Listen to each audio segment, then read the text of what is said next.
Hello, everyone. Welcome to the Newsbrowse News broadcast. The United States has missed its 10 a.m. deadline to implement a naval blockade of the Strait of Hormuz for ships that use Iranian ports, a move that prompted strong warnings of retaliation from Tehran. According to Radio Canada International, Iran has threatened to target the ports of its Gulf neighbors. Amid these rising tensions, oil prices have surged back above $100 US a barrel, marking the worst disruption of oil supplies in history. US President Donald Trump, in a social media post, stated that Iranian ships would be immediately eliminated if they approached the blockade. Janice Stein, founding director of the University of Toronto's Munk School of Global Affairs and Public Policy, described the blockade as an act of war and a dangerous dance, emphasizing its complex and risky enforcement, especially concerning Chinese tankers carrying Iranian oil. Financial markets in North America saw initial dips before recovering, with analysts noting that ongoing ceasefire talks, despite no deal, offered some encouragement to the market. Global news reports that the United States military began enforcing a blockade of Iranian ports on the Gulf of Oman on Monday, April 13, 2026, following a proclamation from U.S. President Donald Trump. This action comes after ceasefire negotiations with Iran broke down over the weekend. The Gulf of Oman is a crucial waterway east of the Strait of Hormuz, which Iran had been blocking for weeks. The U.S. notice to seafarers stated that the blockade would be enforced impartially against all vessels entering or departing Iranian ports in coastal areas, including those in the Arabian Gulf and Gulf of Oman. However, NATO allies, including Britain and France, have refused to join with British Prime Minister Keir Starmer, stating, "We're not getting dragged into the war." The U.S. clarified it would not impede freedom of navigation through the Strait of Hormuz for non-Iranian ports and would permit humanitarian shipments subject to inspection. Oil prices surged as trade reopened, reflecting concerns over supply disruptions. According to UPI, global oil prices saw a significant surge on Monday, with Brent crude climbing 7% to $102 per barrel and West Texas crude rising 7.8% to $104 per barrel. This increase followed an announcement by President Donald Trump that U.S. forces would implement a blockade on the Strait of Hormuz.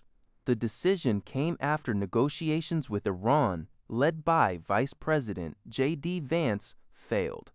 U.S. Central Command confirmed naval forces would halt all maritime traffic to and from Iranian ports starting Monday at 10 a.m. EST, though not impeding non-Iranian transit through the strait. U.S. stocks opened down by as much as 1%. Meanwhile, Iran's parliament speaker, Mohammad Bagher Ghalibaf, warned that Americans would soon be nostalgic for $4.10 but dollars. The strait had seen halted traffic since U.S. and Israeli strikes on Iran on February 28th, with a brief failed ceasefire last week. According to UPI, Canadians are heading to the polls in federal by-elections across Ontario and Quebec on Monday. Prime Minister Mark Carney's Liberal Party is seeking to secure a majority in Parliament, needing to win just one of 3 contested seats. The Byelections are taking place in 2 ridings in the Toronto area, Scarborough Southwest and University Rosedale, both previously held by Liberals, and one in the Montreal area, Terrebonne, Quebec, where clerical error nullified last year's Liberal victory. The Liberal Party currently holds 171 of 343 seats in the House of Commons. Their position has been strengthened by the defection of 4 members from the Conservative Party and 1 from the New Democratic Party, including Marilyn Gladu last week. House Leader Stephen McKinnon stated plans to continue that impulse of working across party lines should the party achieve a majority. The Canadian press reports that income and wealth disparities in Canada significantly widened in 2025.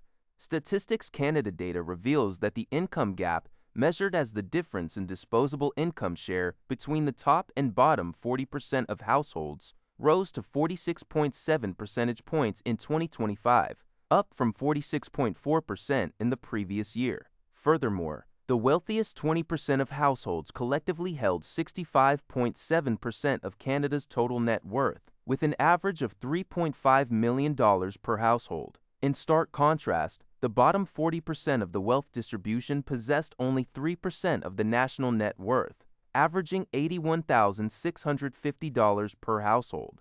This resulted in a wealth gap of 62.7 percentage points between the top 20% and bottom 40% by the end of 2025, marking a 0.6 percentage point increase from the year prior. That's all for this video. Thank you for watching. See you in the next video.